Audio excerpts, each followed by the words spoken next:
ఓ శ్రోతలారా, అయోధ్య మహిమను చూశాం కదా. ఇప్పుడు మనం ఆ మహానగరానికి హృదయంగా నిలిచిన మహారాజా దశరథుని మనస్సులోనికి ప్రవేశిద్దాం. అతడు ధర్మానికి అంకితుడైన రాజు, ప్రజలందరికీ తండ్రిలా తాను ప్రజల కోసం జీవితాన్ని అర్పించినవాడు. కానీ అతని మనసును వెంటాడే ఓ బాధ ఉంది. అతనికి పిల్లలు లేరు, వయసు పెరుగుతోంది, కానీ తన వంశాన్ని ముందుకు తీసుకెళ్లగల వారెవరూ లేరు. ఆ బాధను మనసులోనే దాచుకోలేక ఒకరోజు తన మంత్రులతో, బ్రాహ్మణులతో, ప్రజలతో సమావేశం ఏర్పాటు చేస్తాడు. తన హృదయ వేదనను వారికి చెబుతాడు. అప్పుడు అందరూ ఒకే మాట చెబుతారు, మహారాజా, పుత్రకామేష్టి యజ్ఞం చేయండి, నిస్సందేహంగా పుత్రప్రాప్తి కలుగుతుంది.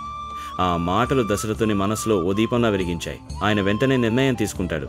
ఈ యజ్ఞం నా కోరిక కోసం కాదు, నా ప్రజల భవిష్యత్తు కోసం. ఋషులను ఆహ్వానించడానికి ఏర్పాట్లు మొదలవుతాయి. ఆధ్యాత్మిక సంకల్పానికి శ్రీకారం చుడతాడు. ఈ సర్గలో మనం నేర్చుకోవాల్సింది, ఒక వ్యక్తి జీవితంలో శాంతి, ధర్మం, భోగాలు ఉన్న వారసత్వ భావన, అది ఓ రాజధర్మం. భవిష్యత్ తరాల కోసం త్యాగ నిర్ణయం తీసుకునే గుణం, అది ఓ మహనీయ లక్షణం. ఈ 4వ సర్గ ముగింపు మహారాజు దశరథుడు పుత్రకామేష్టి యజ్ఞానికి సన్నద్ధమవుతాడు. ఈ యజ్ఞం ద్వారానే ఈ భూమి మీద రాముని అవతారానికి బీజం పడుతుంది. ధర్మాన్ని ఆశ్రయించిన వారికి దేవతలే దారి చూపిస్తారు. ప్రతి ఆత్మనస్సుకి ఆ పరమాత్మే దిక్సూచి. రేపు 5వ రోజు యజ్ఞానికి మొదటి అడుగుతో కలిసేలా తిరిగి కలుద్దాం. జై శ్రీరామ్.